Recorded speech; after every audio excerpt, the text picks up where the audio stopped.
long time at a time, so it'd be good to focus on that, make the most of that tomorrow, get to that very early afternoon or morning, and we'll see.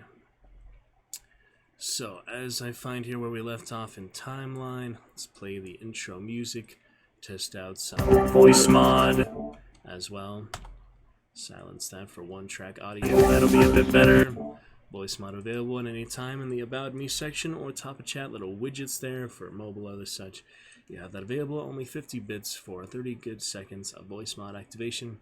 So let us find here where we left off here around Timeline Chapter 11. We announce more for next Thursday, Therapeutic Thursday, but we'll get to a good bit here and there where we can. So for now, let us take a look and find where we left off. So we get that good intro music here to start. With one-track audio, much better. We'll continue to test that soon, but for now, we are looking great. Maybe get to a couple inspiration things tonight for the cheer, display badges, stuff like that. We'll look forward to a great time here on the Dragon Series. Let us see where we left off. Okay. Yes, Professor suggests to Oliver that he leaves. Sir Robert.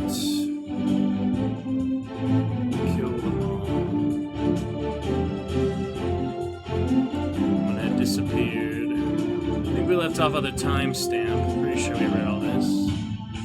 Pretty sure. You're telling me we have a machine that works, Jen said right now. Wait, it's a little more complicated than that, David. Okay. Fingers closed on the ragged mortal edge. I think we read that part. Coming to kill you. I think we read that. So it's too late. Bring the assistants. Yeah, I think we're somewhere around there. It's been a little while. Check the last file and see where we were, but we'll find it. Blood on the ground. Oh yeah, good news and bad news. Remember that. Remember all that. Donagers. Yeah, we definitely read most of this. It's chapter 10, so should have actually changed the bookmark there. Hyena giggles, left the door angrily.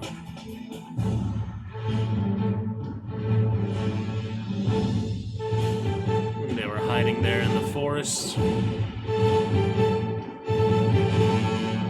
Yeah, you remember they were being very quiet in the forest, hearing people with their little earpiece and such. I think we were past that. Yeah, chapter 11 here. Just didn't save the bookmark, basically.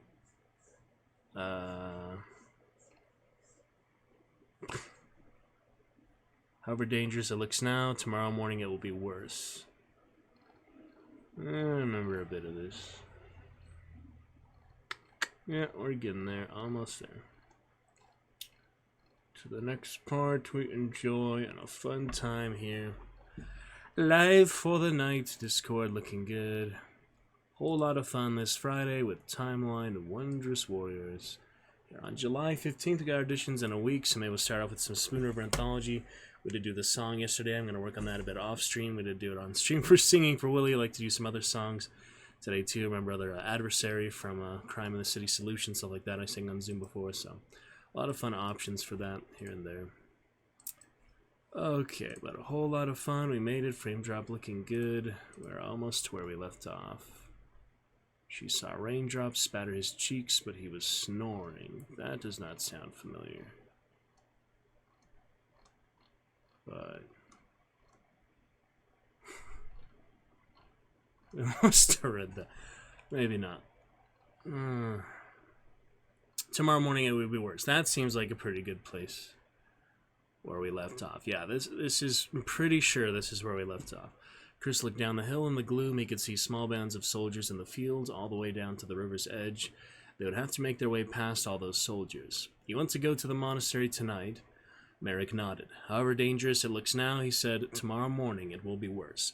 I am pretty confident that is where we left off, probably about 75% confident or something like that, that we are on the right track where we left off. So, looking good then.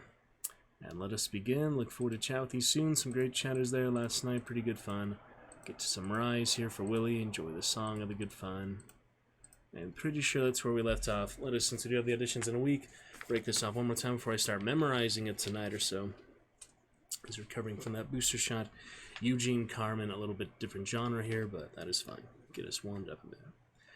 Road slave, selling shoes and gingham, flour and bacon, overalls, clothing, all day long, for 14 hours a day, for 313 days, for more than 20 years, saying yes'm and yes sir and thank you 1,000 times a day, and all for $50 a month, living in the stinking room in the Rattletrap commercial, and compelled to go to Sunday school and to listen to the Reverend Abner Pete 104 times a year for more than an hour at a time, because Thomas Rhodes ran the church as well as the store and the bank. So while I was tying my necktie that morning, I suddenly saw myself in the glass, my hair all gray, my face like a sun pie. So I cursed and I cursed. You damned old thing, you cowardly dog, you rotten pauper, you road slave! Till Roger Bogham thought I was having a fight with someone and looked through the transom just in time to see me fall on the floor in a heap from a broken vein in my head. Alrighty, the song, another good thing soon. Let us pick it up here from this part of Chapter 11, Timeline. We are ready for the chat with you soon. You guys are welcome to chat at any time here. It's always free open to the chat no matter what we're doing on stream pretty much. So let us enjoy. Let's get this reading here for the Timeline playlist. Our third novel on stream already and a lovely time of it. Here it is right where we left off at 26:12:01. Interesting. There was no moon. The sky was black and filled with stars, with the occasional drifting cloud. Merrick led them down the hill and past the burning town of Castleguard into a dark landscape. Chris was surprised to find that once his eyes adjusted, he could actually see quite well by starlight. Probably because there was no air pollution, he thought. He remembered reading that in earlier centuries, people could see the planet Venus during the day as we can now see the moon. Of course, that had been impossible for hundreds of years. Yeah, pretty sure this is where we left off.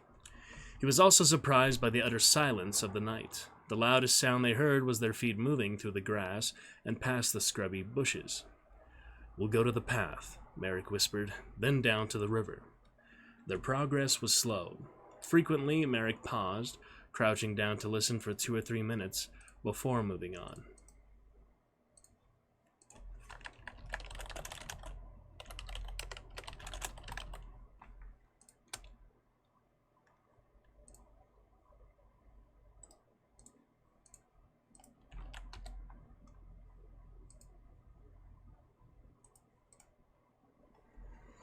Almost an hour passed before they came within sight of the dirt path that ran from the town to the river. It was a pale streak against the darker grass and foliage that surrounded it. Here Merrick paused. The silence around them was complete. He heard only the faint sound of the wind. Chris felt impatient to get started. After a full minute of waiting, he started to get up. Merrick pushed him down. He held his fingers to his lips. Chris listened. It was more than wind, he realized. There was also the sound of men whispering. He strained to hear. There was a quiet cough somewhere ahead. Then another cough, closer, on their side of the road. Merrick pointed, left and right. Chris saw a faint silver glint, armor and starlight, among the bushes opposite the path, and he heard rustling closer by. It was an ambush, soldiers waiting on both sides of the path. Merrick pointed back the way they had come. Quietly, they moved away from the path. "Where now?" Chris whispered. "We'll stay away from the path. Go east to the river. That way." Merrick pointed, and they set out. Chris felt on edge now, straining to hear the slightest sound. Their own footsteps were so loud. They masked any other sound. He understood now why Merrick had stopped so often. It was the only way to be sure. They went back 200 yards from the path, then headed down to the river, moving between the fields of cleared land. Even though it was nearly black, Chris felt exposed. The fields were walled in low stone, so they had a slight cover, but he was still uneasy, and he gave a sigh of relief when they moved back into uncleared shrubland, darker in the night.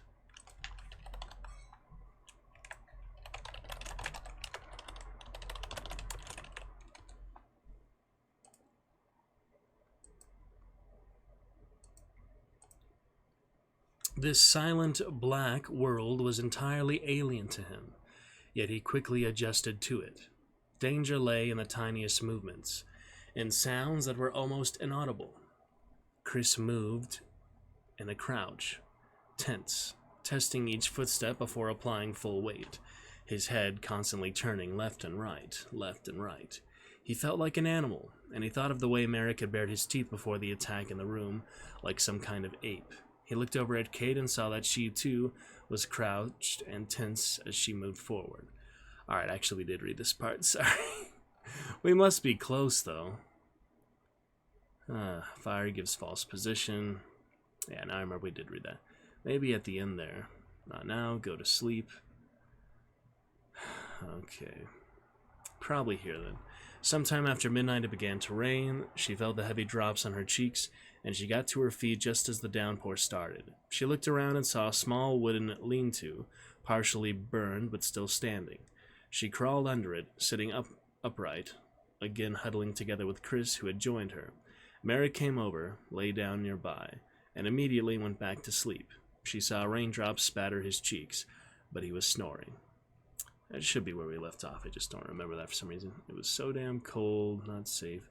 You get the main idea what's going on there, though. Alright. 26-12-01. Here we go.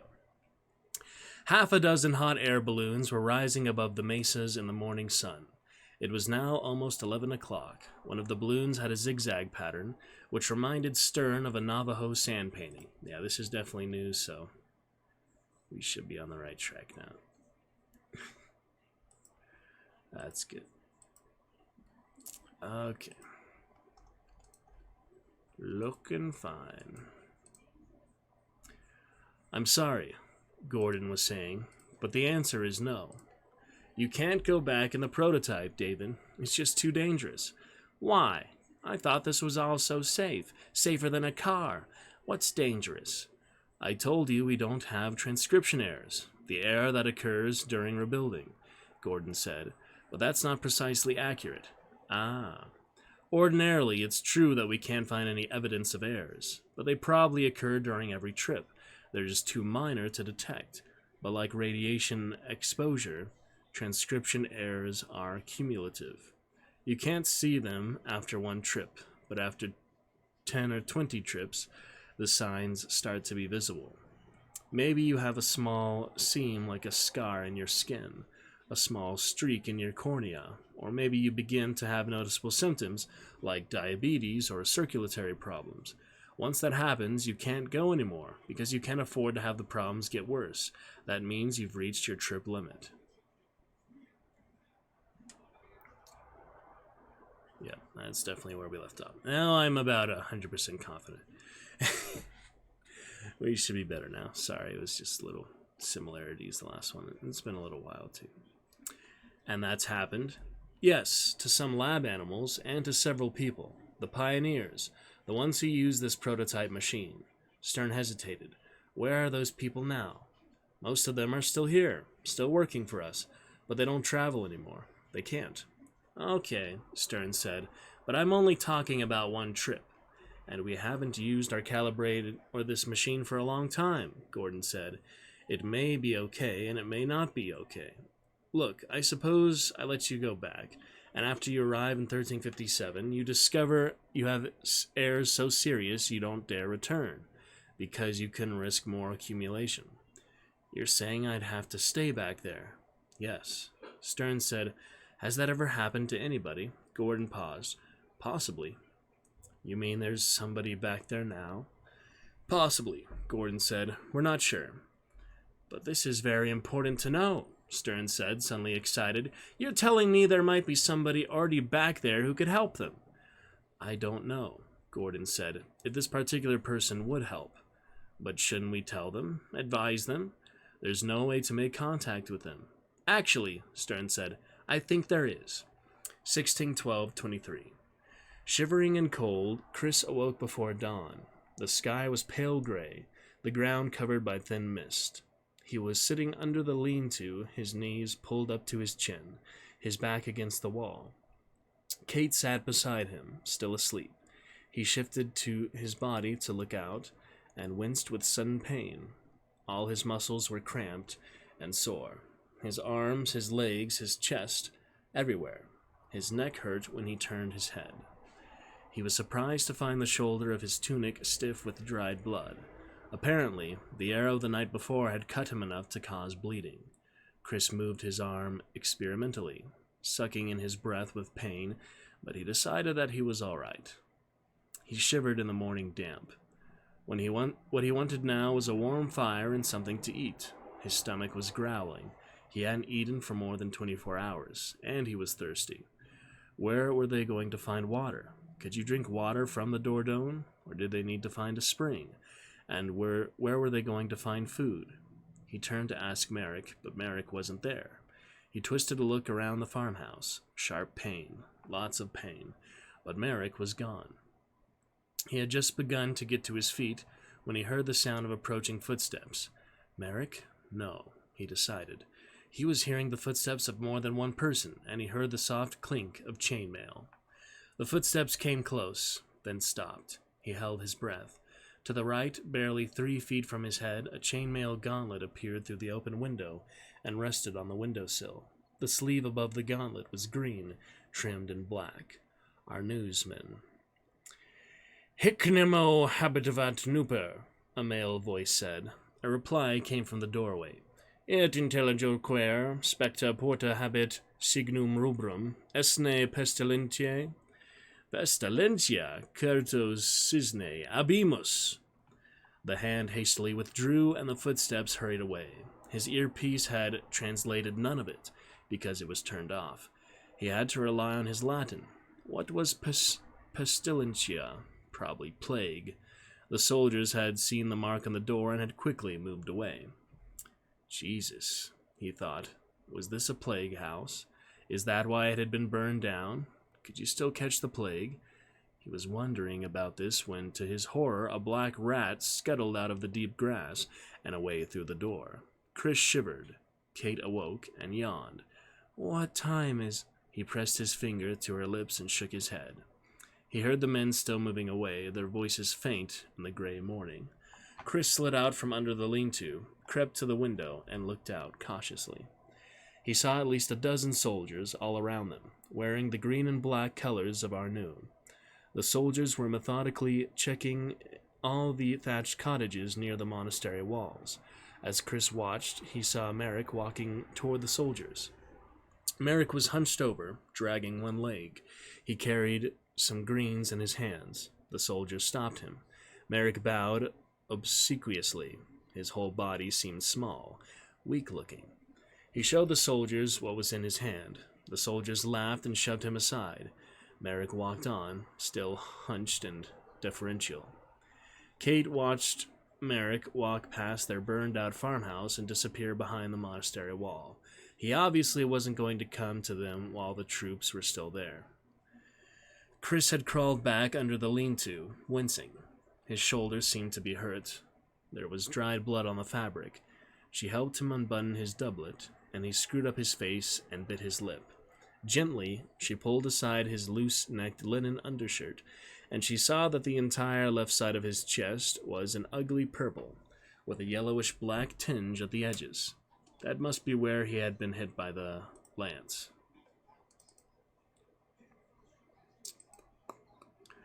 Seeing the look on her face, he whispered, "Is it bad? I think it's just a bruise, maybe some cracked ribs. Hurts like hell." She slid the shirt over his shoulder, exposing the arrow cut. It was a slanting 2-inch tear across the skin surface, caked with dried blood. "How is it?" he said, watching her face. "Just a cut. Infected? No, it looks clean." She pulled the doublet down farther, saw more purple bruising on his back and his side, beneath his arm. His whole body was one big bruise. It must be incredibly painful. She was amazed that he wasn't complaining more. After all, this was the same guy who threw fits if he was served dried crepe mushrooms instead of fresh ones in his morning omelet. Who could pout if he didn't like the choice of wine? She started to button up his doublet for him. He said, "I can do that. I'll help you. I said I can do it." She pulled away, held her palms up. Okay. I have to get these arms moving anyway, he said, wincing with each button. He did them all up by himself, but afterward he sat back against the wall, eyes closed, sweating from the exertion and the pain. Chris, he opened his eyes. I'm fine, really. Don't worry about me. I'm perfectly fine. And he meant it. She almost felt as if she were sitting next to a stranger. When Chris had seen his shoulder and chest, it was the purple color of dead meat. His own reaction had surprised him. The injury was severe. He expected to feel horrified or frightened, but instead he felt suddenly light, almost carefree. The pain might be making him gasp for breath, but the pain didn't matter. He just felt glad to be alive and facing another day. His familiar complaints, his cavils, and his uncertainties seemed suddenly irrelevant. In their place, he discovered that he had some source of boundless energy, an almost aggressive vitality that he could not recall ever experiencing before. He felt it flowing through his body, a kind of heat. The world around him seemed more vivid, more sensuous than he could remember before. To Chris, the gray dawn took on a pristine beauty. The cool, damp air bore a fragrance of wet grass and damp earth. The stones against his back supported him. Even his pain was useful because it burned away all unnecessary feeling. He felt stripped down, alert and ready for anything. This was a different world, with different rules, and for the first time, he was in it. Totally in it. When the troops had gone, Merrick returned. Did you understand all that? He said. What? The soldiers are searching for 3 people from Castleguard, 2 men and a woman. Why? Aranu wants to talk to them. Isn't it nice to be popular? Chris said with a wry smile. Everyone's after us. Merrick gave them each a handful of wet grass and leaves. Field greens. That's breakfast. Eat up. Chris chewed the plants noisily. Delicious, he said. He meant it. The plant with the jagged leaves is feverfew. It'll help with the pain. The white stalk is willow. Reduce your swelling. Thanks, Chris said. It's very good. Merrick was staring at him in disbelief. He said to Kate, Is he okay? Actually, I think he's fine. Good. Eat up and then we'll go to the monastery. If we can get past the guards. Kate pulled off her wig. That won't be a problem, she said. They're looking for 2 men and a woman. So, who's got the sharpest knife?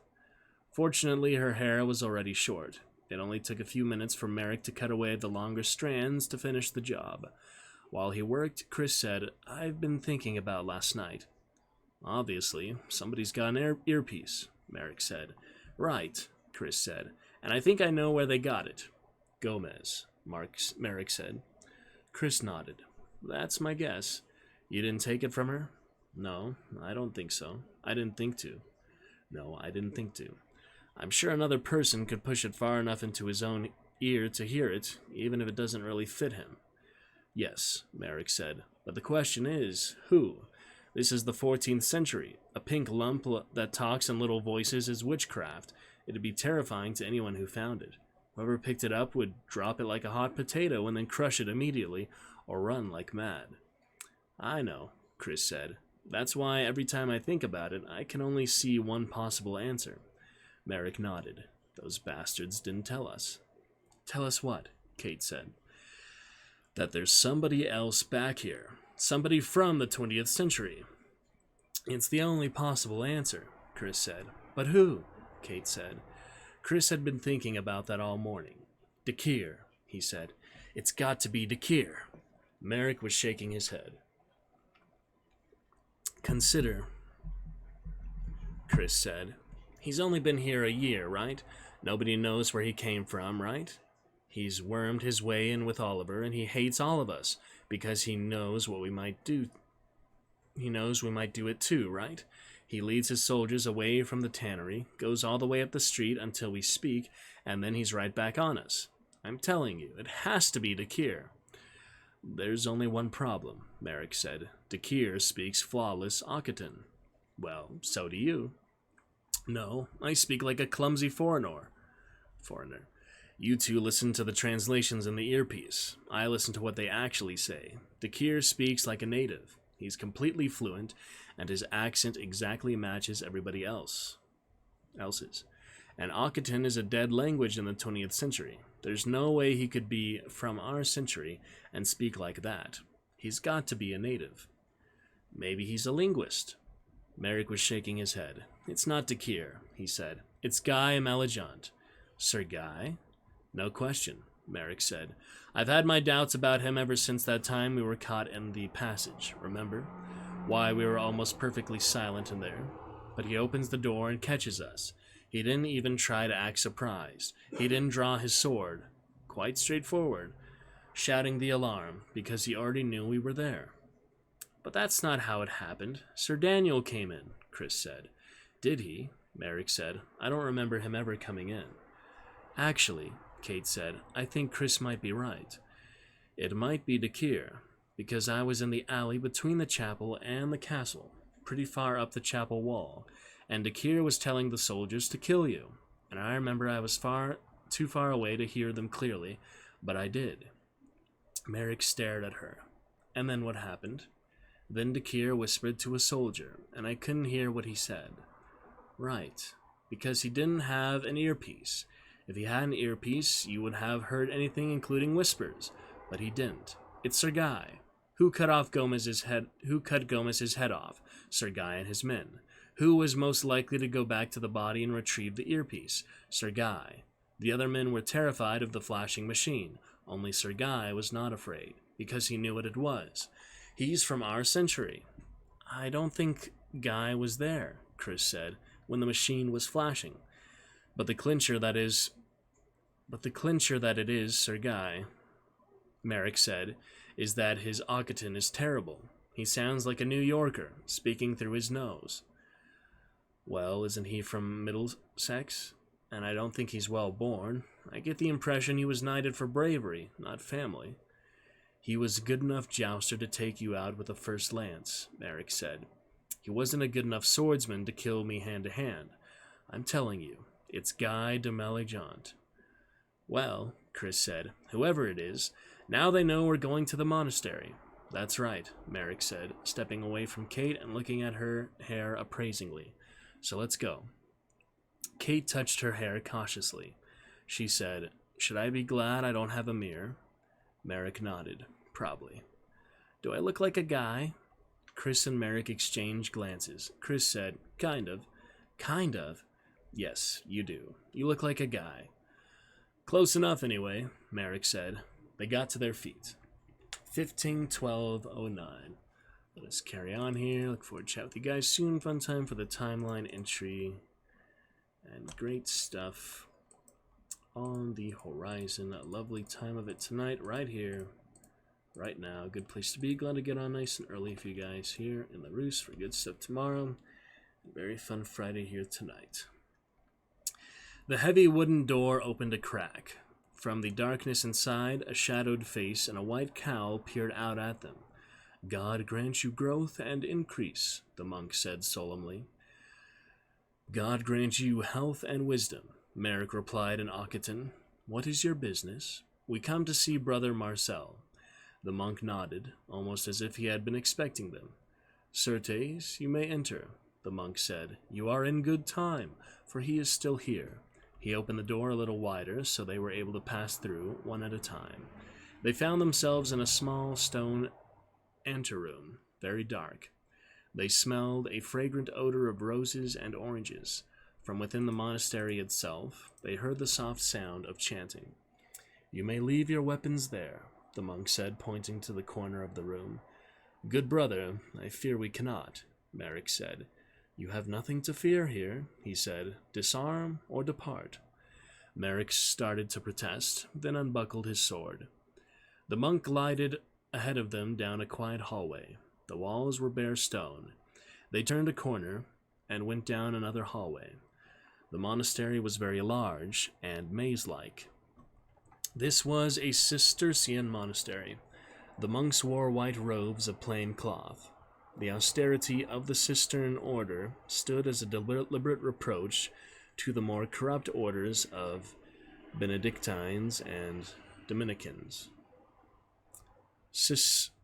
Cistercian monks were expected to keep rigid discipline in an atmosphere of severe asceticism.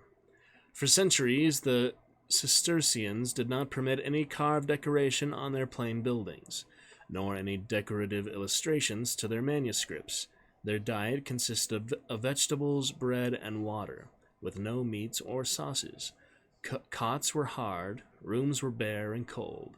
Every aspect of their monastic life was determinedly Spartan, but in fact, this quality of rigid discipline had thwack. Merrick turned toward the sound. They were coming into a cloister, an open court within the monastery, surrounded by arched passages on three sides, intended as a place of reading and contemplation. That's kind of interesting, is interrupting his own explanations like that. He's done that a few times, I guess. Thwack.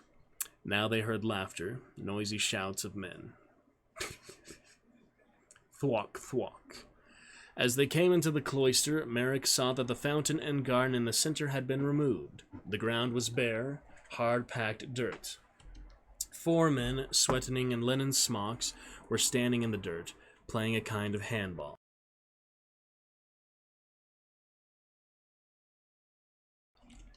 Thwack. The ball rolled on the ground, and the men pushed and shoved each other, letting it roll.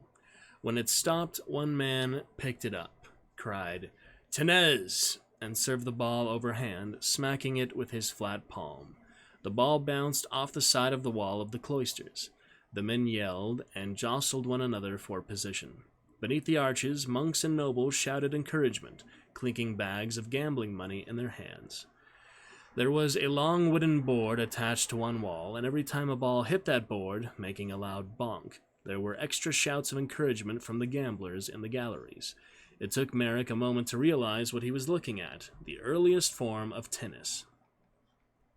Tenez, from the server's shout, meaning receive it, was a new game, invented just 25 years earlier, and it had become the instant rage of the period. Raquettes and nets would come centuries later, for now the game was a variety of handball, played by all classes of society.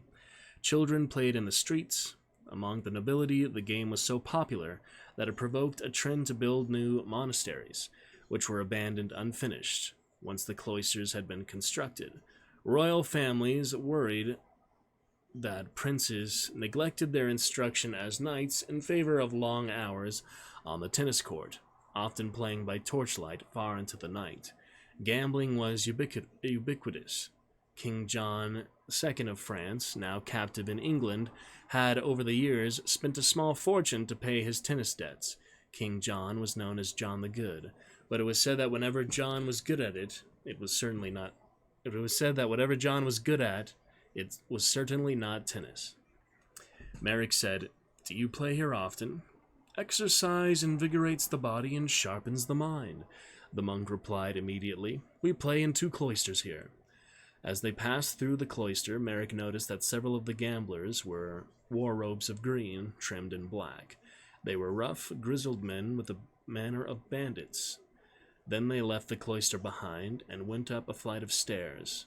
Merrick said to the monk, "It appears the order makes welcome the men of our new de Kervol." "That is sooth," the monk said, "for they shall do us a boon and return the mill to us." "Was it taken?" Merrick asked. "In a manner of speaking." The monk walked to the window, which overlooked the Dordogne and the mill bridge, a quarter-mile upstream. "With their own hands, the monks of St. Murray have built the mill, at the bidding of our revered architect, Brother Marcel. Marcel is much venerated in the monastery. As you know, he was architect for the former abbot, Bishop Leon. So the mill that he designed and we built is the property of this monastery, as are its fees. Yet Sir Oliver demands a mill tax to himself, though he has no just cause for it, except that his army controls this territory. Therefore my Lord Abbot is well pleased that our now should vow to return to the mill, to the monastery, and in the tax, and thus are we friendly to the man of Arno. Chris listened to all this, thinking, my thesis. It was all exactly as his research had shown. Although some people still thought of the Middle Ages as a backward time, Chris knew it had actually been a period of intense technological development, and in that sense, not so different from our own. In fact, the industrial mechanization that became a characteristic feature of the West first began in the Middle Ages. The greatest source of power available at that time, water power, was aggressively developed and employed to do even more kinds of work. Not only grinding grain, but fulling cloth, blacksmithing, beer mashing, woodworking, mixing mortar and cement, paper making, rope making, oil pressing, preparing dyes for cloth, and powering bellows to heat blast furnaces for steel. All over Europe, rivers were dammed, and dammed again half a mile downstream. Mill boats were tethered beneath every bridge. In some places, cascades of mills, one after another, successfully used the energy of flowing water. Mills were generally operated as a monopoly, and they provided a major source of income and of conflict.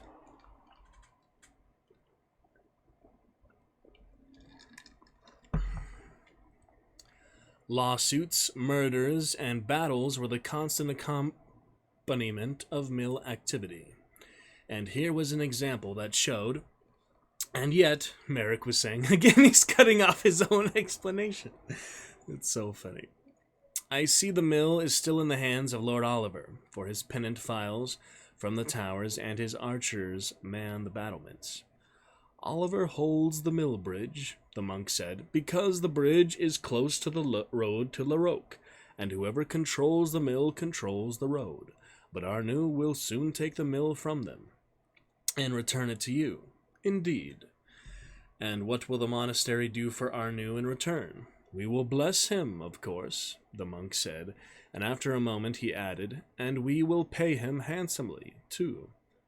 They passed through a scriptorium, where monks sat in rows at their easels, silently copying manuscripts.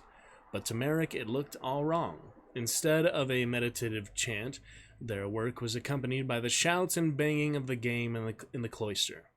And despite the old Cistercian prescription against illustration, many monks were painting illustrations in the corners and along the margins of manuscripts.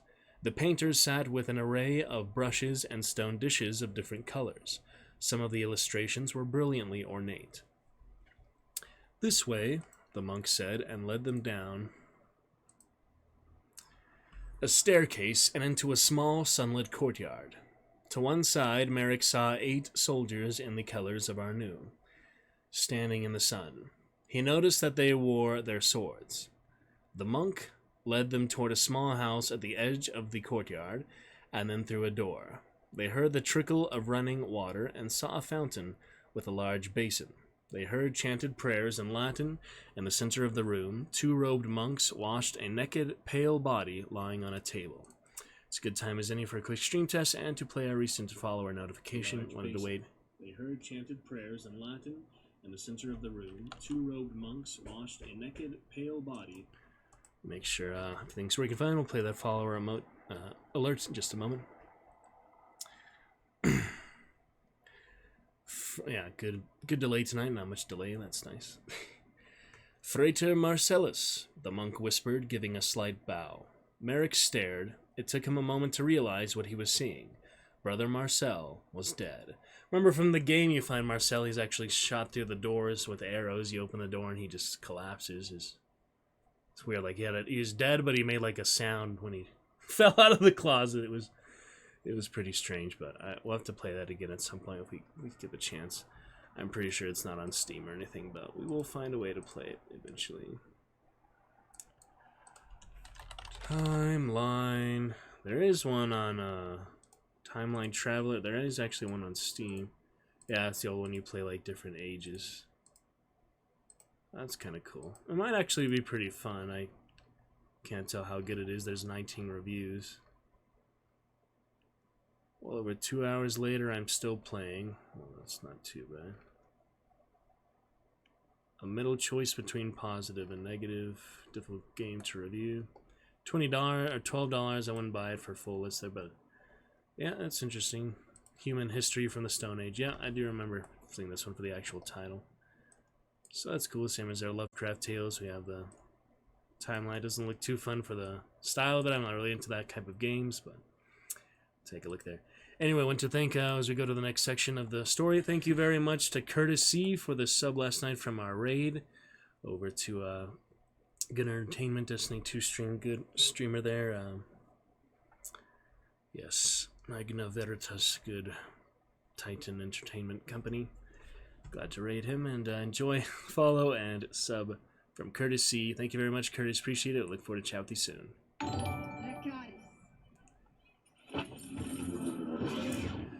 Alrighty, it is on to 145207. Their reaction gave them away. The monk could clearly see that they had not known Marcel was dead. Frowning, he took Merrick by the arm and said, "Why are you here?" "We had hoped to speak with Brother Marcel. He died last night."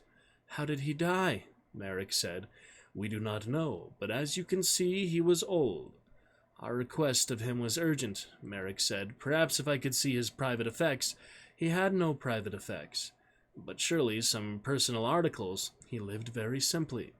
Merrick said, "May I see his room?" "I am sorry, that is not possible. But I would greatly appreciate it if Brother Marcel lived in the mill. His room has been there for many years." Ah, the mill was now under control of Oliver's troops. They could not go there, at least not at the moment. "But perhaps I can help you. Tell me, what was your urgent request?" the monk asked.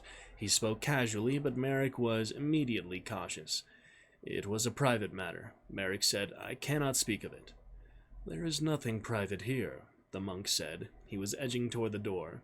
Merrick had the distinct feeling that he was going to raise an alarm.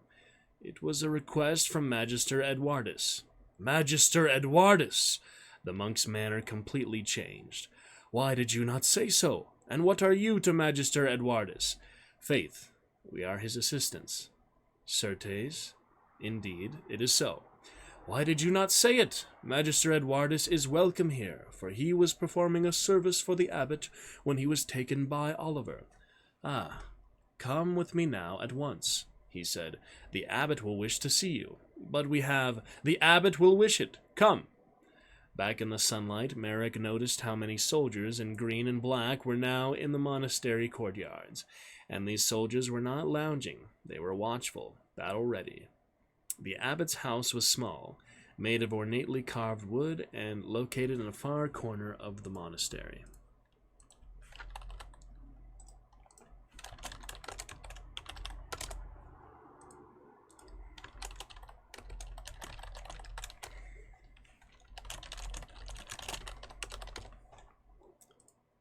I have to show you some Nightfall, pretty funny game looking at before stream tonight. Nightfall, pretty funny looking, but maybe we'll look at that after. Here we look at several other games anyway. Okay.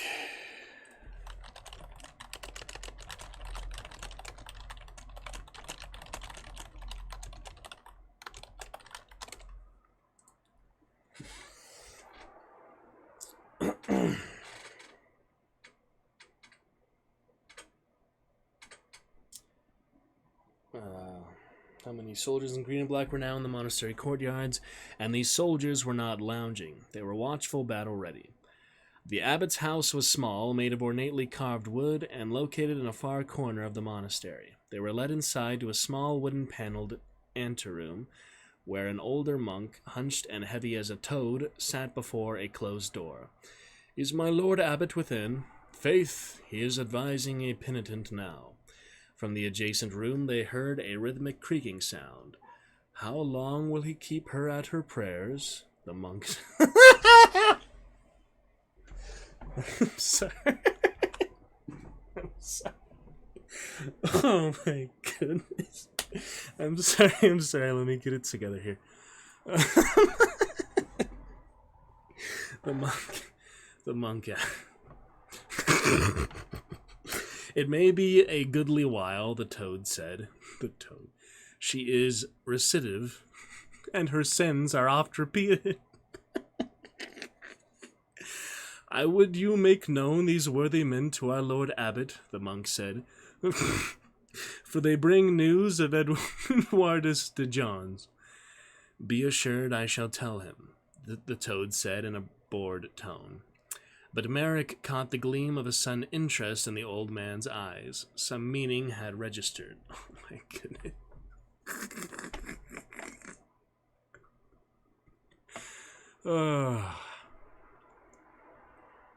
It is nigh on terrace, the toad said, glancing up at the sun. Will your guests dine on our simple fare? Many thanks, but no. We shall, Chris coughed. Kate poked Merrick in the back. Merrick said, We shall, if it is not a great trouble. By the grace of God, you are welcome. They were starting to leave for the dining room when a young monk ran breathlessly into the room. My Lord Arnu is coming. He will see the abbot at once. The toad jumped to his feet and said to them, Be you gone now, and he opened a side door, which was how they found themselves in a small, plain room adjacent to the abbot's quarters. The squeaking of the bed stopped. They heard the low murmur of the toad, who was speaking urgently to the abbot. A moment later, another door opened, and a woman came in, bare-legged, hastily adjusting her clothes. Her face flushed. She was extremely beautiful.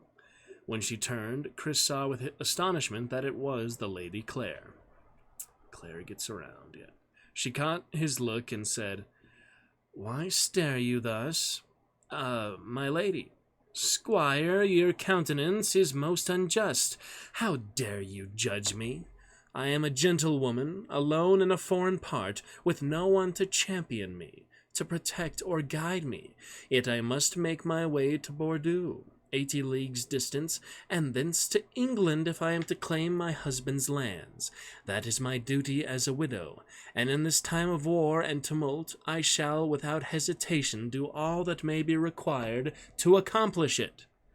Chris was thinking that hesitation was not a part of this woman's character. He was stunned by her boldness. On the other hand, Merrick was looking at her with open admiration. He said smoothly, Pray forgive him, lady, for he is young and often thoughtless. Circumstances change. I had need of an introduction that only the abbot could make for me. What persuasion is in my command, I use. The Lady Claire was hopping on one foot now, trying to keep her balance while pulling on her horse. On her hose, not her horse. Her hose. She drew the hose tight, smoothed her dress, and then set her wimple on her head, tying it expertly beneath her chin, so only her face was exposed. Within moments, she looked like a nun. Her manner became demure, her voice lower, softer. Now, by happenstance, you know that I had intended no person to know. In this I am at your mercy, and I beg your silence. You shall have it, Merrick said, for your affairs are none of ours. You shall have my silence in return, she said, for it is evident that the abbot does not wish your presence known to de Serval. We shall all keep our secrets. Have I your word? In sooth, yes, lady, Merrick said. Yes, lady, Chris said. Yes, lady, Kate said. Hearing her voice, Claire frowned at Kate, then walked over to her. Say you true? Yes, lady, Kate said again. Claire ran her hand over Kate's chest, feeling the breast beneath the flattening cloth band. You have cut your hair, damsel, she said. You know that to pass as a man is punishable by death? She glanced at Chris as she said this. We know it, Merrick said. You must have great dedication to your magister to give up your sex. My lady, I do. Then I pray most earnestly that you survive. The door opened, and the toad gestured to them. Worthies, come. My lady, pray remain. The abbot will do your bidding soon enough, but you worthies, come with me. Outside in the courtyard, Chris leaned close to Merrick and whispered, Andre, that woman is poison. Merrick was smiling. I agree she has a certain spark.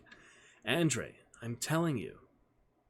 You can't trust anything she says. Really? I thought she was remarkably straightforward, Merrick said. She wants protection, and she is right. Chris stared. Protection? Yes, she wants a champion, Merrick said thoughtfully.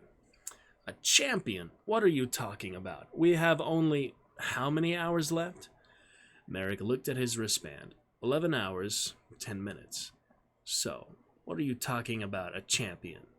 Oh, just thinking, Merrick said. He threw his arm over Chris's shoulder. It's not important. 11:01:59. They were seated at a long table with many monks in a large hall. A steaming bowl of meat soup in front of them, and in the center of the table, platters piled high with vegetables, beef, and roast capons, and no one moving a muscle, but all heads bowed in prayer as the monks chanted. This will probably be our last section for tonight before we get to just a couple little adventures here tonight. Will be good fun, whole lot of fun Friday. If you would like to use any voice mod or other such, get our chat active and started for the night. We'll appreciate it, and you have the chance now. Pater noster qui es in coelis, sanctifictur nomen tuum, adveniat regnum tuum, fiat voluntas tua. Cade kept sneaking looks at the food. The capons were steaming. They looked fat, and yellow juice flowed onto the plates. Then she noticed that the monks nearest her seemed puzzled by her silence. She should know this chant, it seemed. Beside her, Merrick was chanting loudly. Penum nostrum quaditanum, da nobi hodi, et demite nobis debita nostra.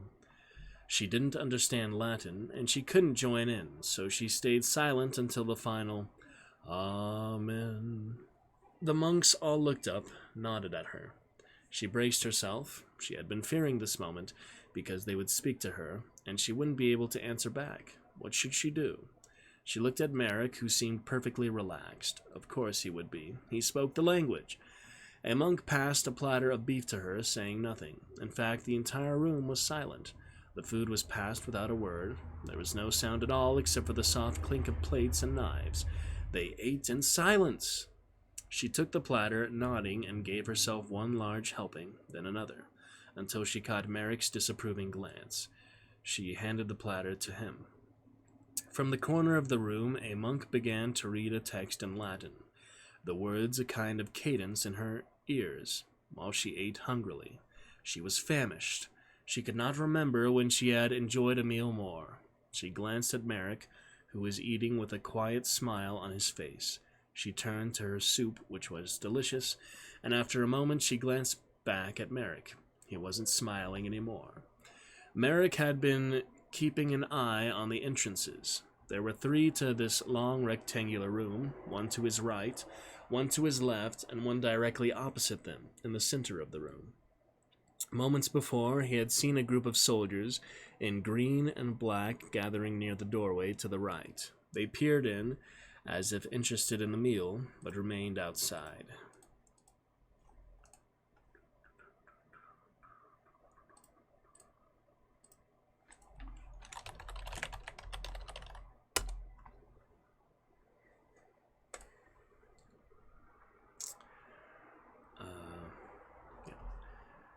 He appeared in as if interested in the meal, but remained outside. Now he saw a second group of soldiers, standing in the doorway directly ahead. Kate looked at him and leaned very close to her ear and whispered, "Left door." The monks around them shot disapproving glances.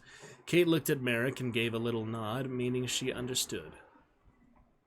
Where did the left-hand doorway lead? There was no soldiers at that door, and the room beyond was dark. Wherever it went, they would have to risk it. He caught Chris's eye and gave a small jerk with his thumb. Time to get up.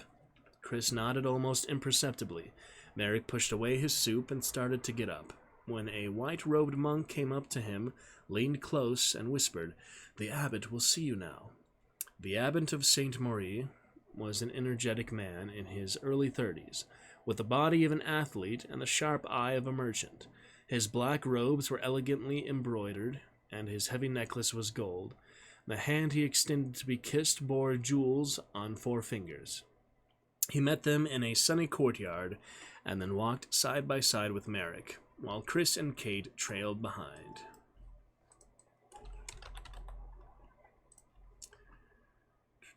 There were green and black soldiers everywhere. The abbot's manner was cheerful, but he had the habit of abruptly changing the subject, as if to catch his listener off guard. "I am heartfelt sorry for these soldiers," the abbot said, "but I fear intruders have entered the monastery grounds, some men of Oliver, and until we find them we must be cautious, and my lord Arnu has graciously offered us his protection. You have eaten well?"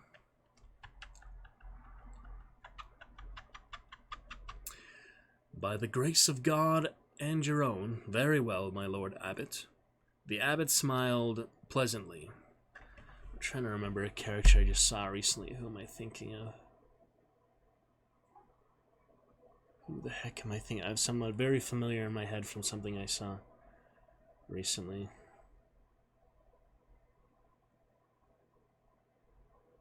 Oh man, I hope it'll come to me. It's kind of hard. I've seen a few things recently. It's just... Where the heck is he from? Very distinct, whoever he is. It'll come to me eventually. Something I saw pretty recently. Not too sure. Okay. The abbot smiled pleasantly. "I dislike flattery," he said, "and our order forbids it." "I shall be mindful," Merrick said. The abbot looked at the soldiers and sighed. "So many soldiers ruin the game." "What game is that?" The game, he said impatiently. "Yesterday morning we were hunting and returned halveless, with not so much as a roebuck to show, and the men of Sir Vol had not yet arrived. Now they are here, 2,000 of them. What game do they not take? They frighten off. It will be months before the forest settle again. What news of Magister Edwardus? Tell me, for I am sore in need to have it."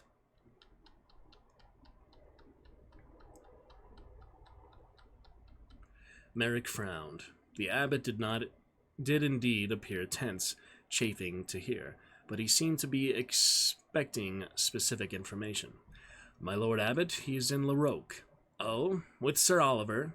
"Yes, my lord abbot." "Most unfortunate. Did he give you a message for me?" He must have seen Merrick's puzzled look. "No." "My lord abbot, Edwardus gave me no message. Perhaps in code, some trivial or mistaken turn of phrase." "I am sorry," Merrick said. "Not so sorry as I. And now he is in Laroque?" "He is, my lord abbot." "Sooth. I would not have it so," the abbot said, "for I think Laroque cannot be taken." "Yet if there is a secret passage to the inside," Merrick said. "Oh, the passage, the abbot said, giving a wave of his hand. "It will be my undoing. It is all that I hear spoken. Every man wishes to know the passage, the Arnu more than any of them. The Magister was assisting me, searching the old documents of Marcellus. Are you certain he said nothing to you?" "He said we were to seek Brother Marcel." The abbot snorted. "Certes, the secret passage was the work of Leon's assistant and scribe, who was Brother Marcel. But for the last years old Marcel was not well in spirit. That is why we let him live in the mill. All through the day he muttered and mumbled to himself, and then of a sudden he would cry out that he saw demons and spirits, and his eyes rolled in his head, and his limbs thrashed wildly until the visions passed." The abbot shook his head. The other monks venerated him, seeing his visions as proof of piety, and not of disorder, which in truth it was. But why did the Magister tell you to seek him out?" "The Magister said Marcel had a key." "A key?" the abbot said. "A key?" He sounded very annoyed.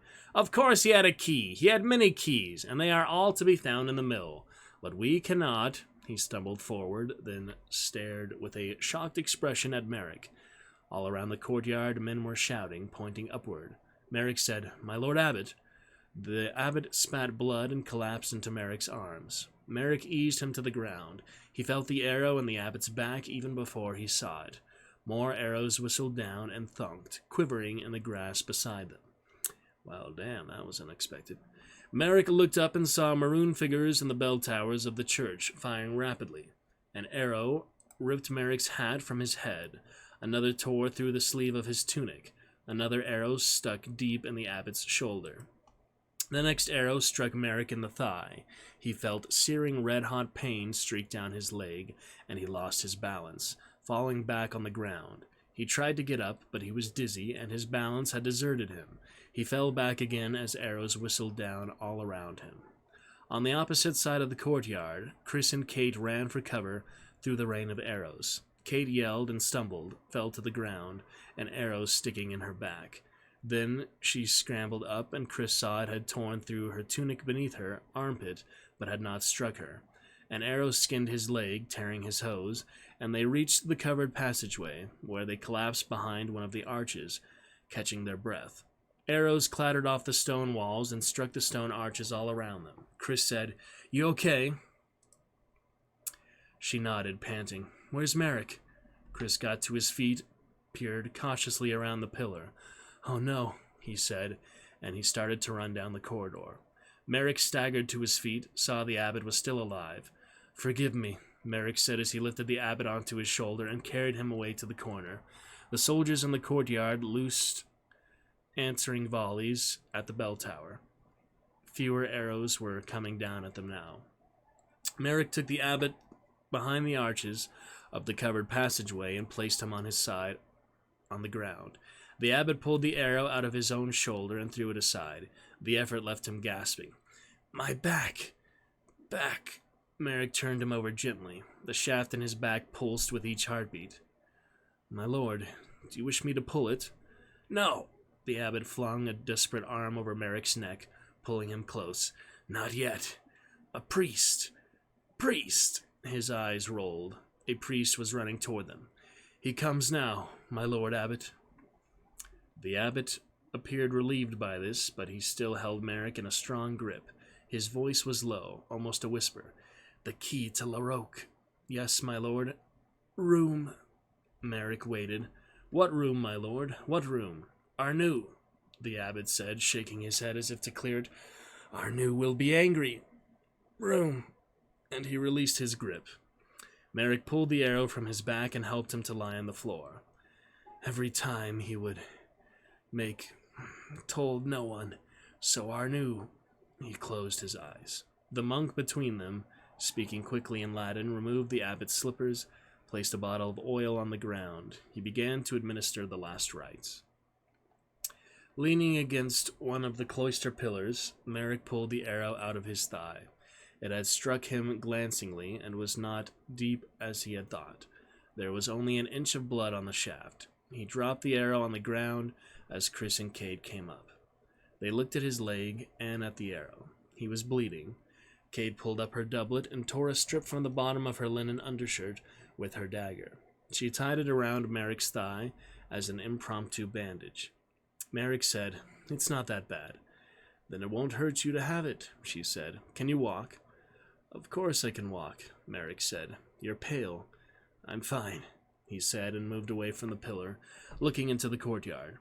4 soldiers lay on the ground, which was pin-cushioned with arrows. The other soldiers had departed. No one was shooting at the bell towers any longer. Smoke billowed from the high windows. On the opposite side of the courtyard, they saw more smoke, thick and dark, coming from the area of the refectory. The whole monastery was starting to burn. "We need to find that key," Merrick said. "But it's in this room." "But it's in his room." "I'm not sure about that." Merrick had remembered that one of the last things Elsie, the graphologist, had said to him back at the project site had to do with the key, and some word that she was puzzled by. He couldn't remember the details. He had been worried about the professor at the time, but he remembered clearly enough that Elsie had been looking at one of the parchment sheets from the pile that had been found in the monastery. The same pile that had contained the professor's note, and Merrick knew where to find those parchments. They hurried down the corridor toward the church. Some of the stained glass windows had been broken, and smoke issued out.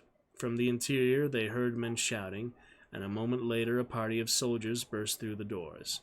Merrick turned on his heel, leading them back the way they had come. "What are we doing?" Chris said, looking for the door. "What door?" Merrick darted left, along a cloistered corridor, and then left again, through a very narrow opening, and brought them into a tight space, a kind of storeroom area. It was lit by a torch.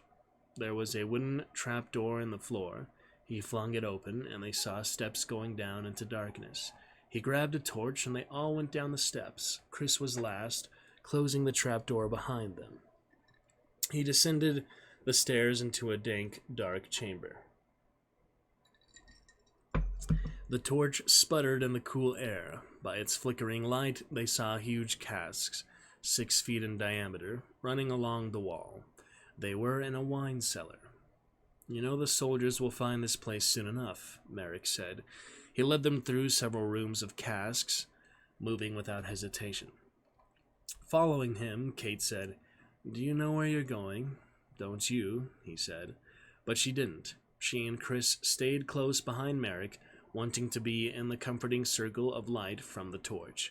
Now they were passing tombs, small indentations in the wall where bodies rested, their shrouds rotting away. Sometimes they saw the tops of skulls with bits of hair still clinging. Sometimes they saw feet, the bones partially exposed. They heard the faint squeak of rats in the darkness. Kate shivered.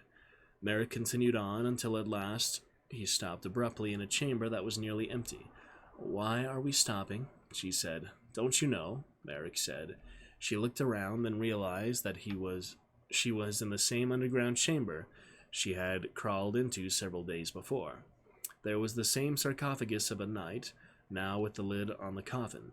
Along another wall was a crude wooden table where sheets of oilskin were stacked and manuscript bundles were tied with hemp.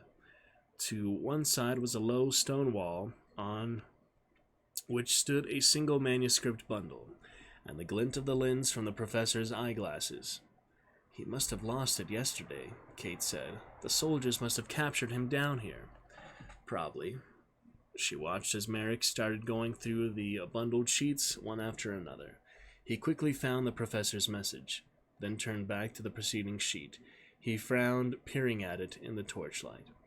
"What is it?" she said. "It's a description," he said, "of an underground river, and here it is." He pointed to the side of the manuscript, where a notation of Latin had been scrawled. It says, "Marcellus has the key." He pointed with his finger, and then it says something about a door or opening and large feet. Large feet? Wait a minute, he said. No, that's not it. What else he had said was coming back to him now. It says, "Feet of a giant's feet." "A giant's feet," she said, looking doubtfully at him. "Are you sure you have that right? That's what it says." "And what's this?" she said. Beneath his finger there were 2 words, one arranged above the other. Decide, with an S, and Vivix. "I remember," Merrick said. "Elsie said this was a new word for her, Vivix, but she didn't say anything about decide. And that doesn't even look like Latin to me, and it's not Occitan or Old French." With his dagger he cut a corner from the parchment, then scratched the 2 words into the material, folded it, and slipped it into his pocket. "But what does it mean?" Kate said. Merrick shook his head. "No idea at all." "It was added in the margin," she said. "Maybe it doesn't mean anything. Maybe it's a doodle or an accounting or something like that. I doubt it. They must have doodled back then. I know, but this doesn't look like a doodle, Kate. This is a serious notation." He turned back to the manuscript, running his finger along the text. Okay.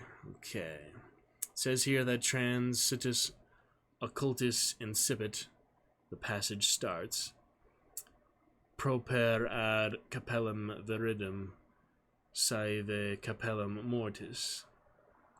At the Green Chapel, also known as the Chapel of Death, and the Green Chapel, she said in an odd voice. Merrick nodded. "That's right, but it doesn't say where the chapel is," he sighed. "If the passage really connects to the limestone caves, it could be anywhere." "No, Andre, she said. It's not. What do you mean? I mean, she said, that I know where the Green Chapel is. Kate said, it was marked on the survey charts for the Dordogne project. It's a ruin, just outside the project area. I remember wondering why it hadn't been included in the project, because it was so close. On the chart, it was marked Chapelle Verte Morte, and I thought it meant the Chapel of Green Death. I remember because it sounded like something out of Edgar Allan Poe. Do you remember where it is exactly? Not exactly, except that it's in the forest about a kilometer north of Bezenac. Then it's possible, Merrick said. A kilometer-long tunnel is possible. From behind them, they heard the sound of soldiers coming down into the cellar. Time to go. He led them to the left, into a corridor where the staircase was located. When Kate had seen it before, it disappeared into a mound of earth. Now it ran straight up to a wooden trapdoor. Merrick climbed the stairs, put his shoulder to the door. It opened easily. They saw a gray sky and smoke. Merrick went through, and they followed after him. They emerged in an orchard, the fruit trees in neat rows, the spring leaves a bright green. They ran ahead through the trees, eventually arriving at the monastery wall. It was 12 feet tall, too high to climb, but they climbed the trees, then dropped over the wall, landing outside. Directly ahead, they saw a section of dense, uncleared forest. They ran toward it, once again entering the dark canopy of the trees. That'll be a great time to leave off for now. Hope you enjoyed. Good bit of timeline for now. Pick it up there at the start of chapter 12. It is pretty hard to tell where these chapters start in. We'll eventually get a full playlist and get a section bit by bit there anyway. So yeah, this time we'll know for sure we left off entering the dark canopy of the trees after the Green Chapel stuff. Okay, perfect. That is where we will leave off, and that is good.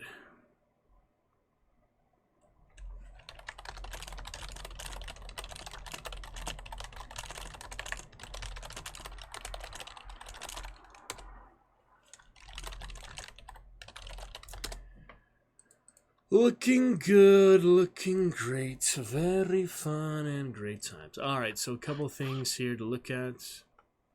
Other things to show a bit here and there. Did want to add for our game list. Very excited we have Super House of the Dead Ninjas.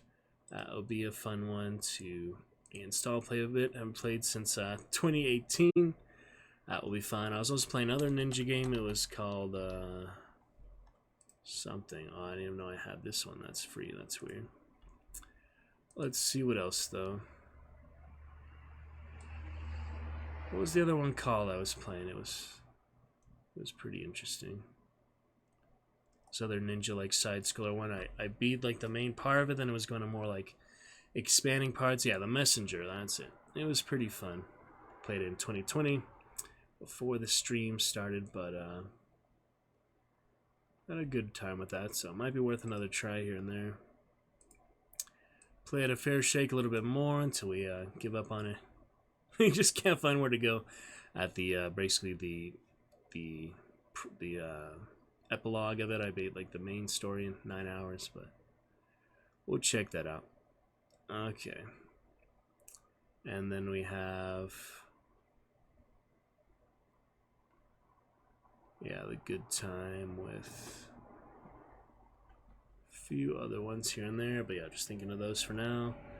Darkest Dungeon 2 on the way. We could show some other funny videos, things, and yeah, Baldur's Gate, did get that already. Baldur's Gate 3 with the Bard Gnome update, look forward to that. So we'll take a look at the good things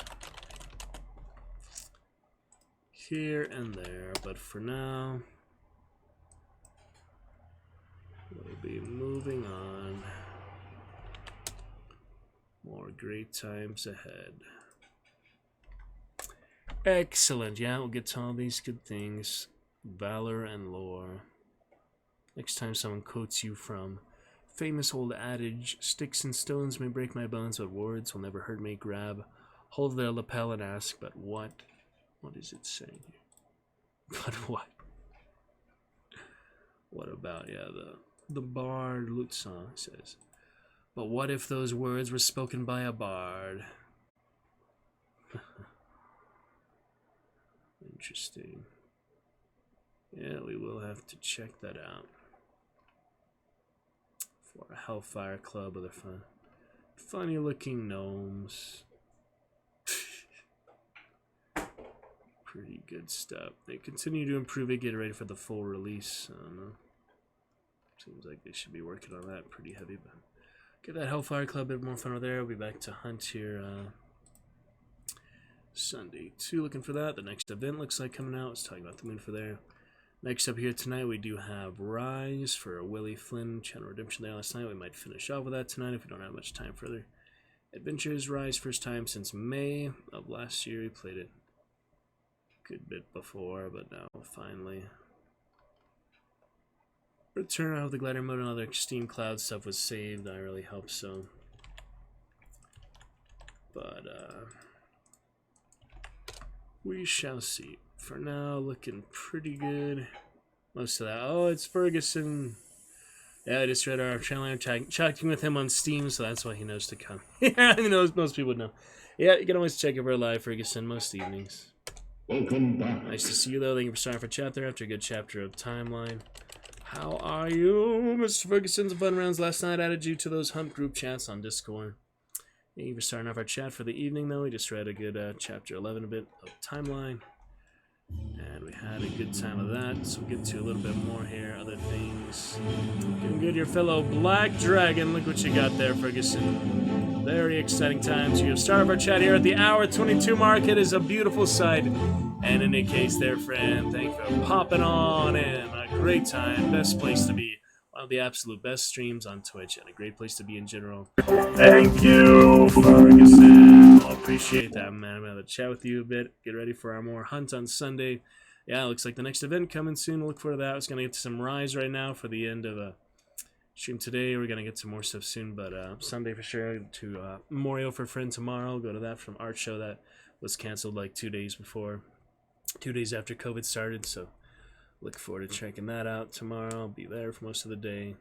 It'll work Sunday, but then we'll be back to a good stream Sunday night, evening. That I'm making new cheer things here very soon, and other times like that. But for now, get to Little Rise. I want to make a good picture soon for our unique cheers. Add a few more of those. So I'll add that, a few more commands, and get a few more things ready to that. Might as well add a few more before I do that, though. We'll make that in paint, probably with a nice cosmic star background. That'll be cheers of the Dragon's Juice. We'll add that About Me section, maybe a little place here on the live scenes as well. Let's get to Rise, though, for Willie there from last night. Have not played since May, and we'll probably finish the stream there tonight. And I'll let Willie know that the time is now. For a good bit of fun, the Rise Gladiators and Roman Great Times. I'll send him a few gladiators as well. Get him in the mood for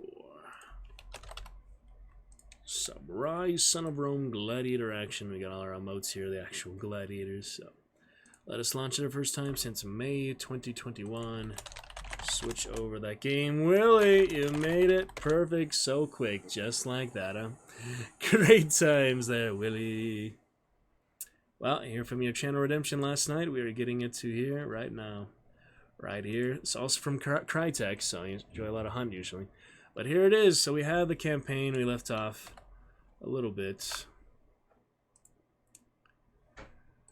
I finished it actually 2 times already, but we do have the Gladiator mode. Thankfully, it did keep everything, looks like. Yeah, it did keep all my stuff. I was really worried about that at first, the Steam Cloud. Thankfully, it kept all that. Let's get those headphones in. At least a good few minutes of Rise for you tonight. Willie and Ferguson, we will start off and enjoy for the first time here since, yeah, it was like May of last year. It's been over a year since I played this, so got plenty of booster packs and other stuff, but I don't really use those. The elixirs. We also have these custom costumes, other things. Let's take a look and enjoy. Glad to see you there, Willie, and other fun friends. Good times here tonight. Let's check it out. And here we go. Voice mod available too anytime you would like there. Willie and friends, good activation. For that, and About Me section or widgets, we have the default gladiators, the best one. You also have these custom people from the campaign, basically, and the nanosuit from Crisis. Just funny times with that. So yeah, we'll go ahead and get started here. Campaign, we might go for full achievements later. I'm currently at 63 out of 73, so I got most of them. Finished the game on hardest difficulty and all that. I just need a few more here, so we might go to that, but we'll see. For now, let us enjoy the main bit. We gotta get used to the controls again. That might take me a while. Let me see if I can see some of these here. So you've got aim, quick throw, taunt, elixirs, execution rewards, upgrades, focus power, execute, push attack, sword attack, left shift evade, space for deflect. Yeah, space that deflects, hard thing to remember. But we're good here. We'll get started. Custom match, way to do it. Solo is the best way. These are all matchmaking, I believe, these other ones. So solo is the way. We have all the maps here. Anyone you like, we could start off with for now. We could go a nice sandstorm or such, I guess. Let's get started. Are you ready to enter the arena? And for absolutely glorious times. Think so. Ready to get roaming up in here, Willie? Your channel reward, your adventure for it. Let us take a look.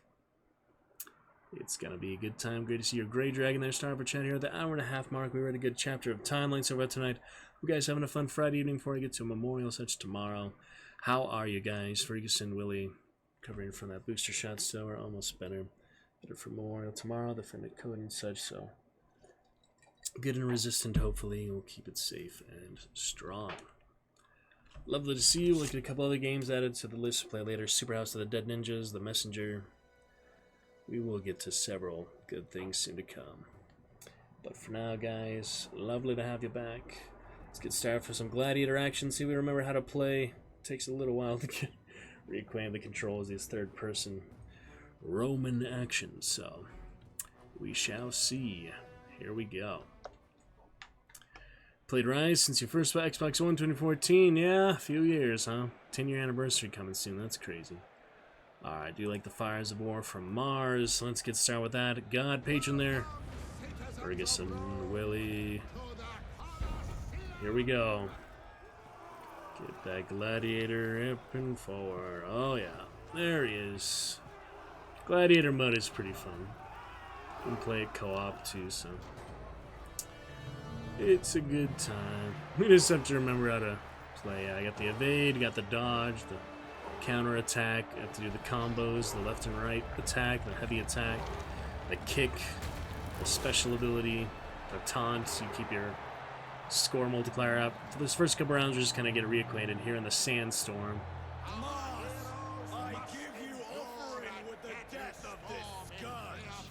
Remember how to run. It'd be helpful to remember how to run. It's control. Is it control? Maybe not. I'll figure it out. You're scared, Ferguson, into the arena? Don't worry, we'll get you. Right click to work for there. Looks hard. It's interesting. It just takes a bit of practice. Oh yeah, execution was E. Heavy attack. I remember the kick.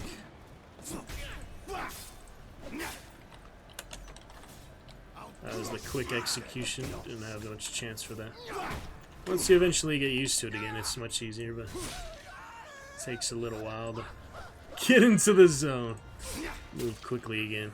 The running shouldn't be that hard, though. Do the different combos there. Where do you run? There was a way to sprint. For your left. Oh yeah, you can only see the controls in the menu, so I'm glad I at least looked at them. Is it F? F to run? Yes. There we go. There we go. Gladiator glory on my gladiator. Mini gladiator theme.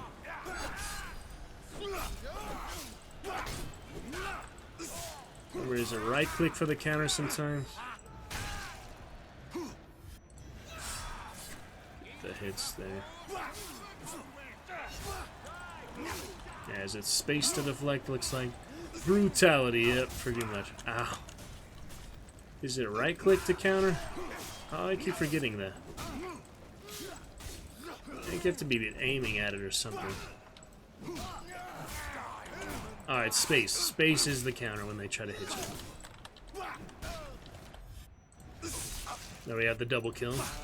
That's what you want to do more often than possible. Close stab. The double dodge. There you go. And then you use the boost is good too. I'm getting the hang of it again. Yeah, I play the campaign. I already beat on hardest difficulty, but it's pretty good campaign. Oh, these guys are tricky now. I have much trickier enemies. Yeah, the dodge comes in handy now. These one you have to stun first or something. I'm trying to remember how to. Yeah, you stun them, then hit them. I'm trying to remember. Is it F? There we go. That's the fire. That'll help. Those guys are so difficult. There we go. If we can stun. Oh, there we go. Execution on him. The knee.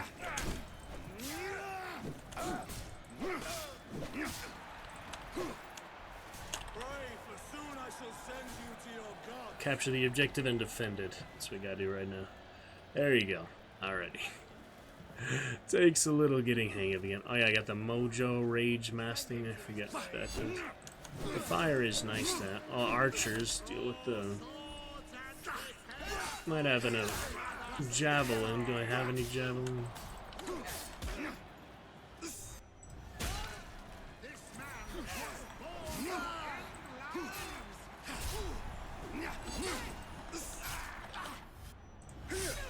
One at a time.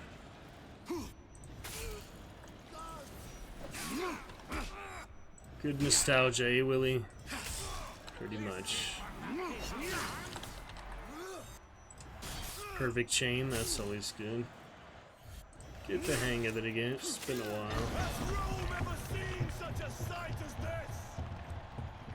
Good. What's next? Use the javelins. You have to pick them up though. Destroy the arrow thrower. Yeah, these bug out sometimes. It's weird.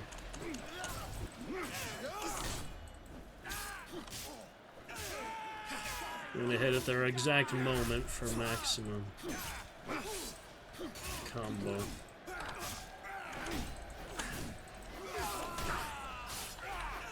There we go.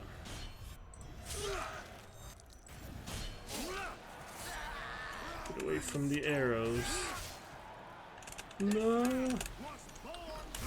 Wow. It's alright. You good fun there. I'm trying to remember what button to do the objectives here. Just the fire, that'll help. There's the heavy guy, dangerous. There it is. Just a few good things.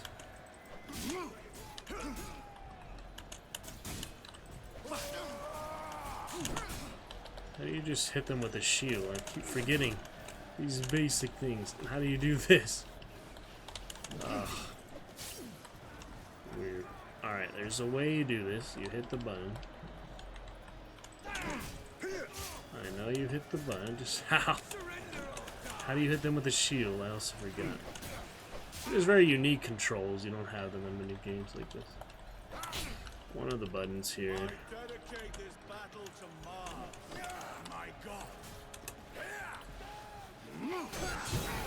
Well, I got it eventually somehow. That was weird. Takes some getting hang, I guess.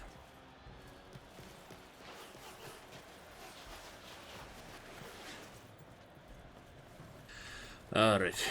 Time for one more fleet. As soon as I remember which button here.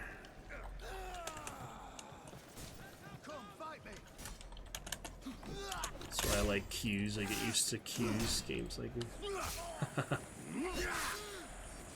Alright, it's not E, it's not F, it's not Shift, it's not Control, it's not Space, it's not T, it's not R.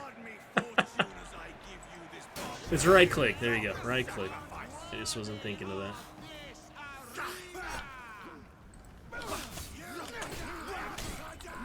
Anyway, kill all enemies, so we can do that. We have time for one more tonight. Little Ray, love to chat with you guys a bit. One more show Sunday for sure. Tomorrow I got Memorial to attend to. Love to see you. To get you stuff from the raid last night, so very excited for that. To celebrate the alerts. Soon I do me the option to play the alert here on the this off-stream sub. Appreciate it very much nonetheless.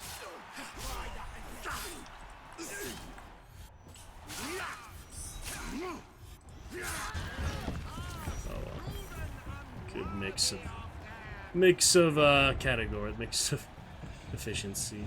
Oh yeah, the fire traps.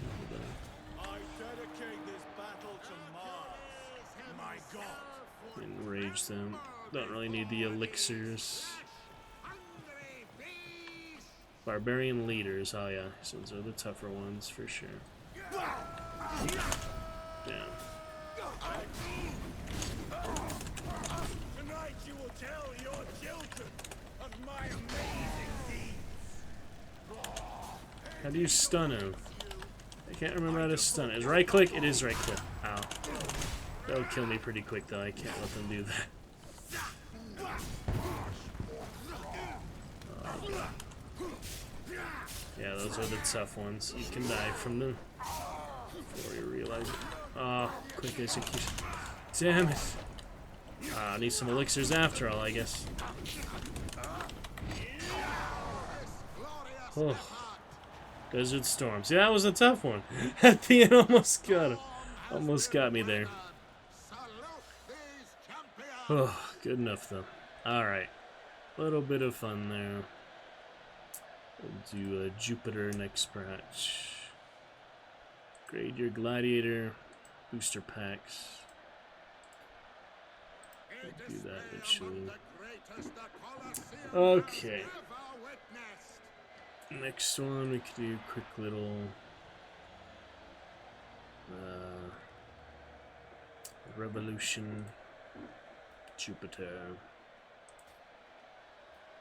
Good rewards, not too bad. One more for you, Willie Ferguson. One for the night. Here we go. Once more into the arena. Gladiator, Gladiator, Roman excellence. Do their Brutus and also Aaron the Moor, kind of related to the Romans stuff. Titus Andromachus and Julius Caesar. Whole lot of fun.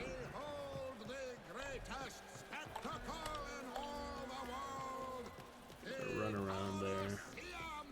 Do not let them enter the Empire. A revolution for them. Yeah, right click to stun. Just take me while I remember that.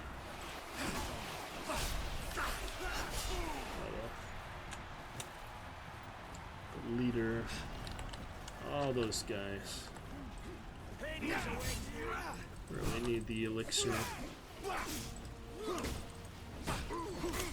Oh, very good, Ferguson. Yeah, about to go help with myself. But good stuff there, Ferguson. Get some Roman Gladiator tacos for you tonight. Love it, brother. Good times. Oh boy.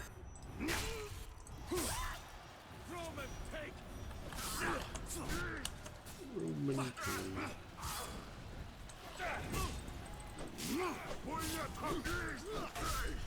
Yeah, right click doesn't do anything when they're attacking. You just have to remember that.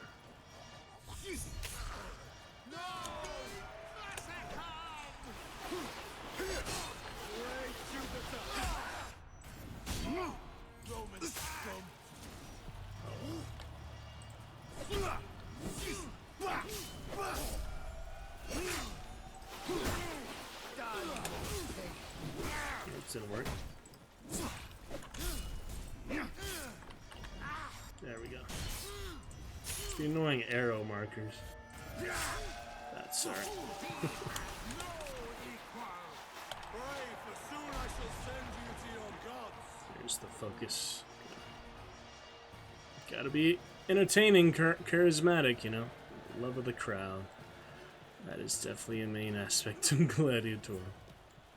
Fights. Rock stars of the time. Of the time. Yeah, I don't get them very often. Yes, Willie! Boy, fun. Good stuff, Willie. Cannot be denied. Entertain and enraptured. Enrapture the crowd. That's what you want. As a performer of any kind, you know. Alright, take cover. Forget where you're supposed to. You just hide. You just run around, basically. Wait until the Hawachas are destroyed. The Hawachas, always funny. Then yourself, man, the Scorpio has one for each. You got one for there. Here we go.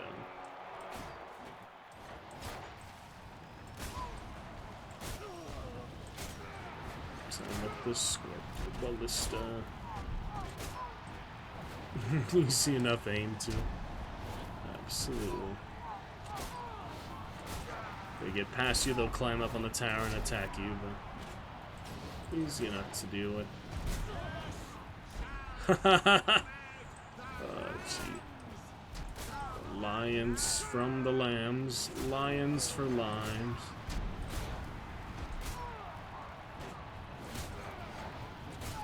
There we go. Good bit of fun. The dirt looks kind of weird. Blurry dirt, yeah.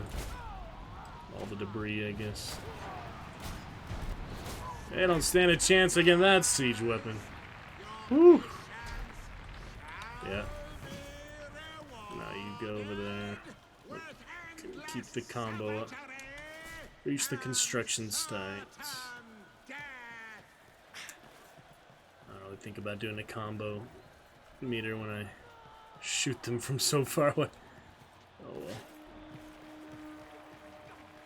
Save the engineers. Maybe they got people to play that part. Trying to get those. Oh yeah, there's the time storm.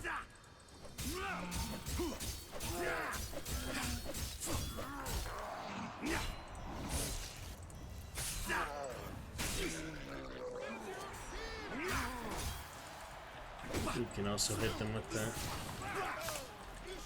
Oh boy. Die, Roman, die. Good enough. Absolutely. Thing going swimmingly here. We got that. Yes, swimmingly and swimmingly. Making sure. Oh, shift tab by accident in the. Oh. Oh, on the fence. Ugh. Buttons are hard to remember.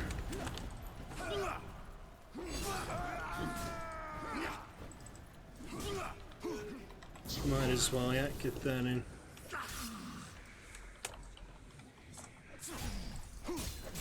Can't really do heavy attacks with that, it's the weird thing.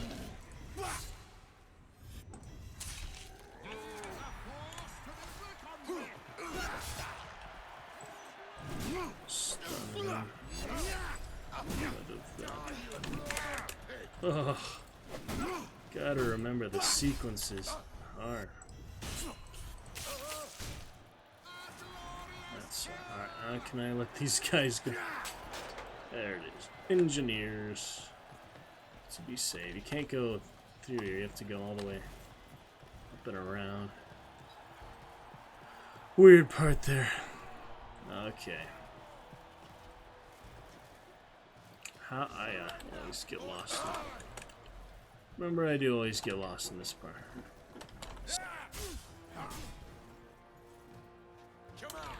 Okay, we're almost out.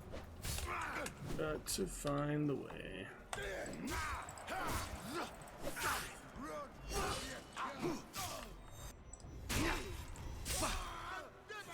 Climb the ladder, such.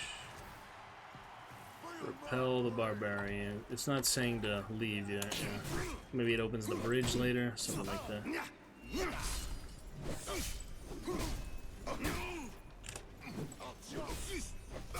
There we go. Now we're getting the hang of the heavy shield, guys. New barbarians. Alright. Now you're supposed to get over there somehow. There, yeah, see, it is on the it's a weird type of platforming. Save the engineers. Let them rebuild the city. You shall indeed. Funny old engineers. So you can't do heavy attacks in this mode? It's weird. I thought you could. Now you can kick them. You kick them far away. See the kick? That's always fun.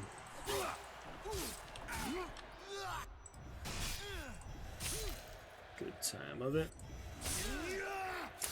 Coliseum, the campaign, good too. Campaign pretty awesome, a lot of fun. Well, maybe we'll continue with some achievements to play a whole other playthrough just to find all the collectibles, though. The collectible observation vistas and stuff. Be allowed to do all that.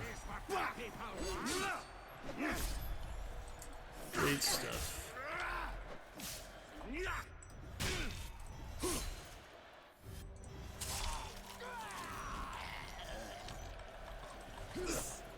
What is happening here? Execution. Just a few things.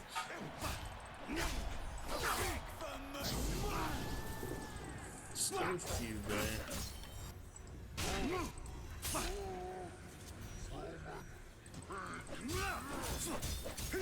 Like that, yeah.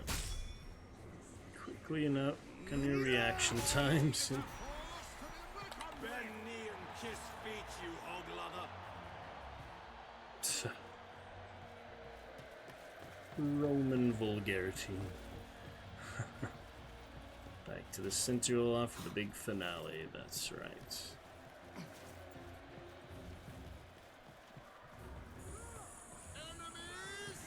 Go. Let the engineers rebuild the bridge, clear the area.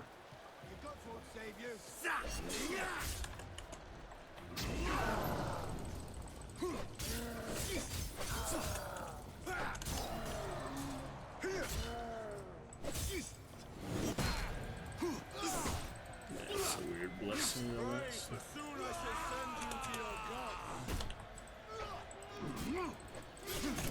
Alright, pretty good there.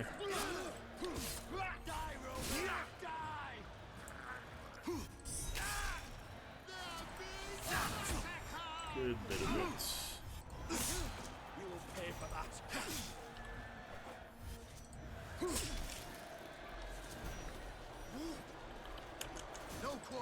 Remember the right button eventually.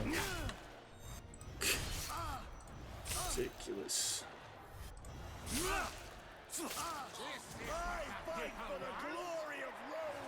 Glory of Rome, glorious. Oh yeah, fitting time for that, honestly.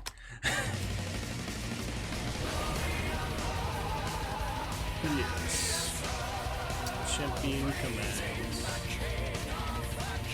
Last bridge party. Oh yeah, finally get the javelins. Finally the javelins. How to throw them. How to throw them, I don't remember. I'm the Emperor.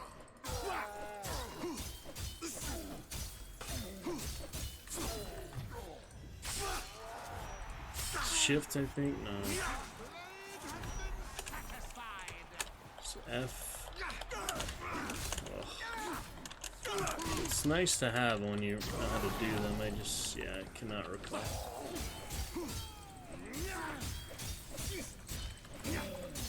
Oh, old-fashioned way. Cool enough.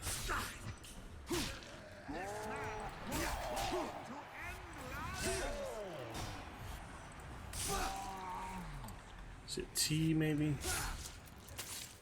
Maybe you have to aim at them and there we go. The quick throw is something other than the manual throw, which does not make sense to me. That's so weird. The quick throw is better though, if you know how to do that. Oh, well. That works, I guess. The javelin. Remember the quick throw later though.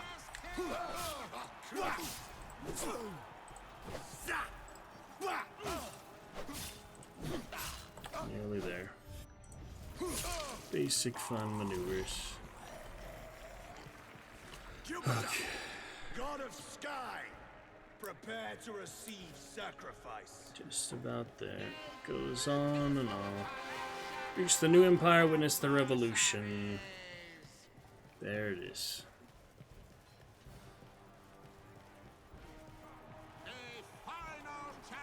Alright, barbarian leaders, final leaders.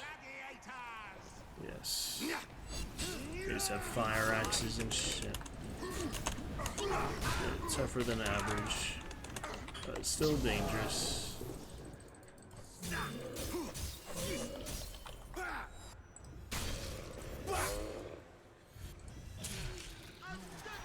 For that Cheddar Award, Willie, is a pretty good idea. Let you get some nostalgia and fun of that.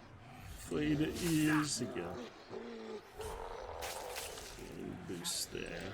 Done that a little better. That's rolling on the floor.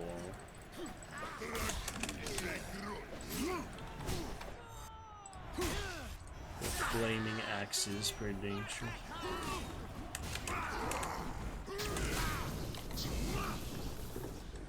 Jupiter. Set that for the end. I like the fire blast, but it does the trick as well.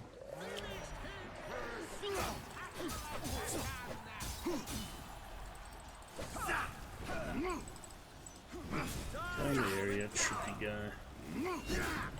Oh yeah, that's right, you get the heavy shield as well. There we go. Would you like to see more? And that is that. Alrighty, do it shortly, guys. That's all for now. Good stuff. Alright, I'll see you Sunday. Have a lovely Saturday. Maury, I hope you enjoy the bit there. Willie Ferguson. And I'll catch you soon. Alright. Good night for now, guys. Back to in a bit. Good bit of fun there. Good stuff. Alright, I'll see you Sunday. Have a lovely... Good night. Have a great day. Good times. Saturday. Maury, I hope you enjoy the bit there. Willie Ferguson. And I'll catch you soon. Alright. Good night for now, guys. Good bit of fun there. Good stuff. Alright, I'll see you Sunday. Have a lovely... Good night. Have a great day. Good times.